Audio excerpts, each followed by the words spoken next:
Everything, bro. Mr. Dude, Governor Newsome in California, Mr. Old Slickster, old Slickin. Oh, look like he should have been like an extra on Happy Days, maybe with Anson Williams or something. Knew this racist turkey wasn't about nothing.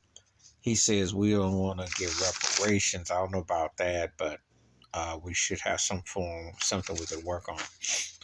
Every group gets reparations. And you think the elephant in the room that the migrants are knocking on the door trying to come in by? They come in every day. So it's easy to give somebody who comes in from another country a check, a new ID, a place to stay, food in their belly, and just long as you play the game, you're good and covered. Meanwhile, people who done fought and put down everything for over 400 years, 500 years, just still getting scraps. Man, you need to go with that. You see, when the day of reckoning, when everything was going on, George Floyd and and in California is notorious for lynching black folks with the police and everything. So we go back quite a ways. But now when everything was like, okay, we're gonna do this and that, then he had to play the role. Typical politician. Don't want to do nothing. And you know what?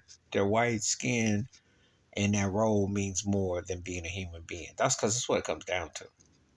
Anybody that has any kind of brain know reparations is long overdue for African Americans. I don't know how many ways and what you got to do to state the obvious.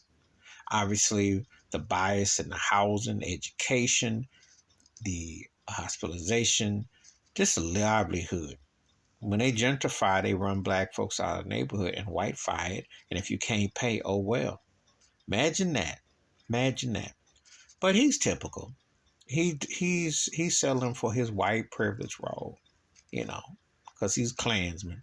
I call you a Klansman. If you ain't about reparations, you shouldn't get no vote. And if people turn on you, what do you expect?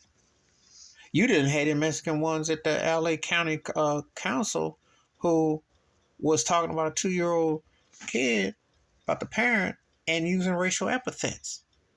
You got a reputation and a history. But you see, and you settled that beach property with the African American people who had gotten that property taken over 100 years ago. So don't tell me you can't go back. You don't want to go back. The real Me Too movement, the real cancel culture is white privilege. That's the one that, if we really would have opened up the real can, nobody won't talk about it.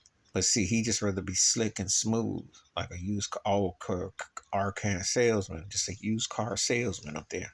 That's all it is. Just another racist piece of trash who knows good and well that he signs that paper that his white privilege will be provoked, as opposed to doing what he should do with sense and sensibility.